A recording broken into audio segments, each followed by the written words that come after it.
Hey, welcome to the Danger Zone. It's Ashley. Everything in this video is found on a public domain. Full disclaimer down below. Lots of love and many blessings your way. And a big thank you to everybody that contributed to this video. These people really don't know when to pull back, when to stop. What I'm about to tell you is so insulting in my opinion.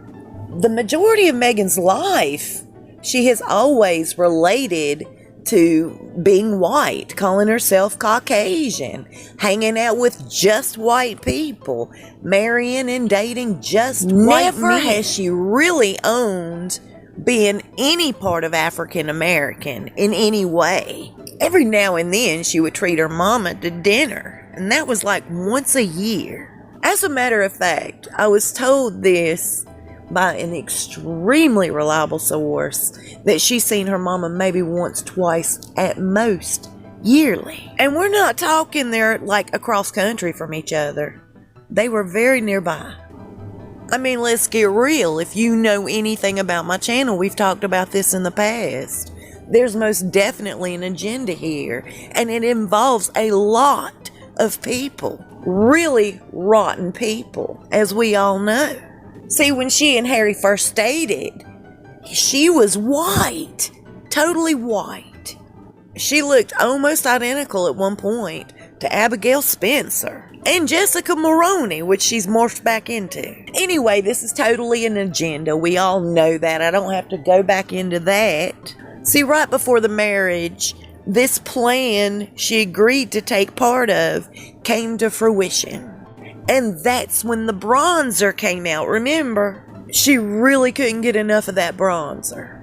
And yet again, she was like totally misleading people, like she was the one in charge of the seating and the guest and the entire wedding. The royals had nothing to do with it. Nothing. They flipped the bill. No, they didn't. The people flipped the bill. They just handed over the money bag. That's it.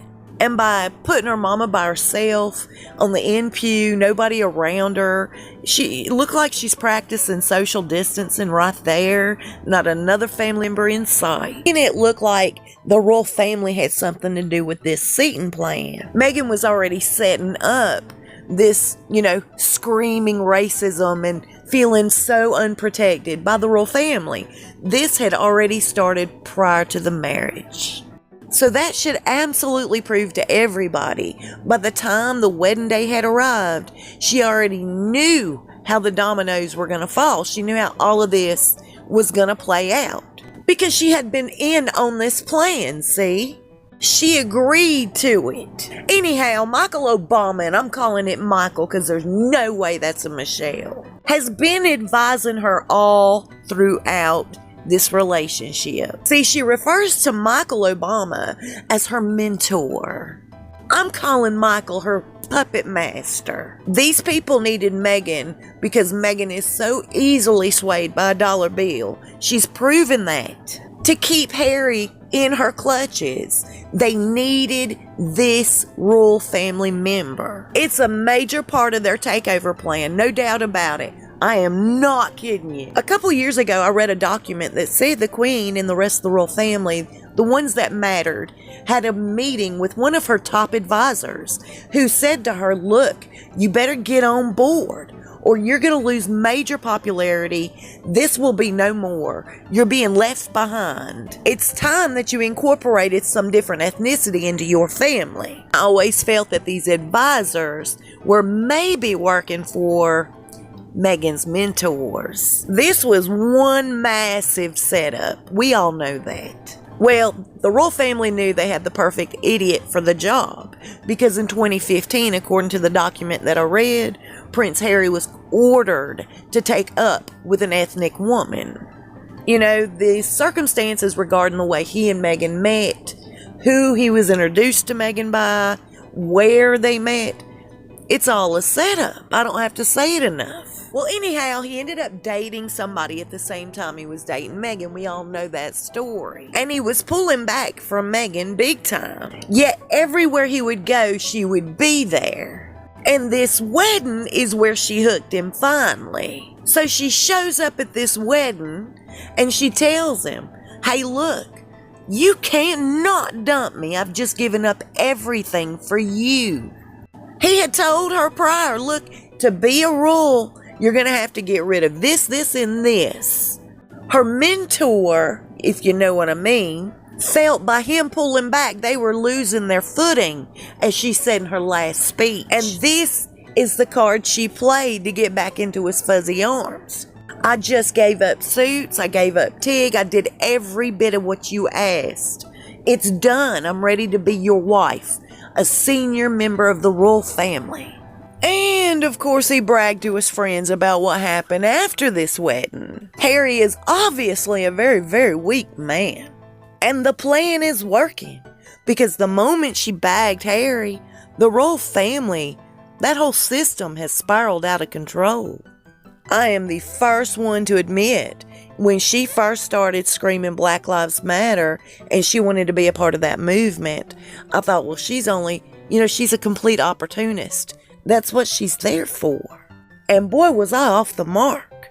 It's just another part of this plan that she agreed to before the wedding. Black Lives Matter is being ran by some shady people. Since when does Hillary Clinton know a thing about Black lives? Research it. Check it out for yourself. It shocked the hell out of me too, I ain't gonna lie.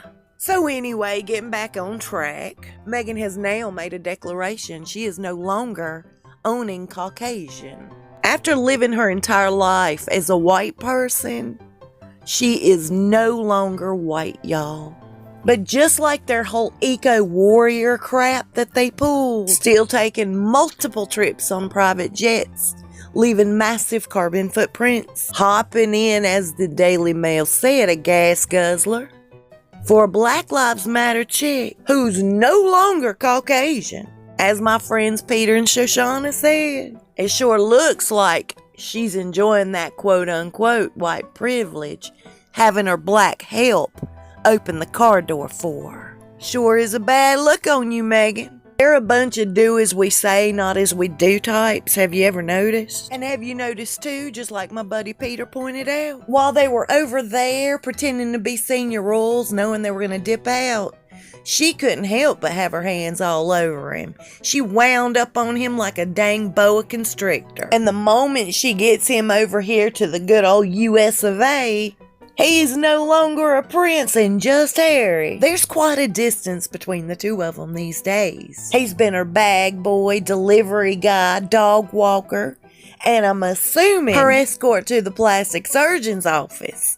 Well, that's what it seems. No wonder his good buddy Adele told him to hurry up and seek some help, Harry. It's okay, everybody needs a little sometimes. Speaking of help, they're gonna need it. Listen to this. Seems like somebody put Charles's thinking cap on for him. He's starting to understand the situation for what it truly is. Meghan was busted in a big old lie. Again, she recently stated in the court papers that the people did not pay for her wedding. And either way, her wedding brought in billions of dollars from tourism. You guys, that was a total crock. Of course the people paid for the wedding. As for the tourism and the billions and billions of dollars that it brought in as a result, it's quite the opposite, y'all. They took a big loss. So there's this British Republic that campaigns to abolish the monarchy altogether. They'd rather have an elected Democratic head of state. So the organization CEO, Graham Smith, calculated all the numbers, and he's quite unhappy. And it seems like a lot of people are siding with this British Republic, which is just another nasty wart on the asses of the royal family. And they say Charles is quite on board with Kate's idea to cut him completely off. I personally don't understand what the holdup is. And speaking of Kate, listen to what he's been doing. He has been reaching out to Kate. Adele told him, look, you need to get some help somewhere from somebody really fast. Allegedly. And instead of going back to another professional with this problem, so he chose to reach out to Kate, begging her for help. Even in pictures, you can see how comfortable the two are together. And it seems like Kate's trying to give him the good advice. Now, whether he takes it or not is going to be another situation. I hope you're having a great day today. I'll see you soon and we'll talk fast. Y'all stay safe and be blessed.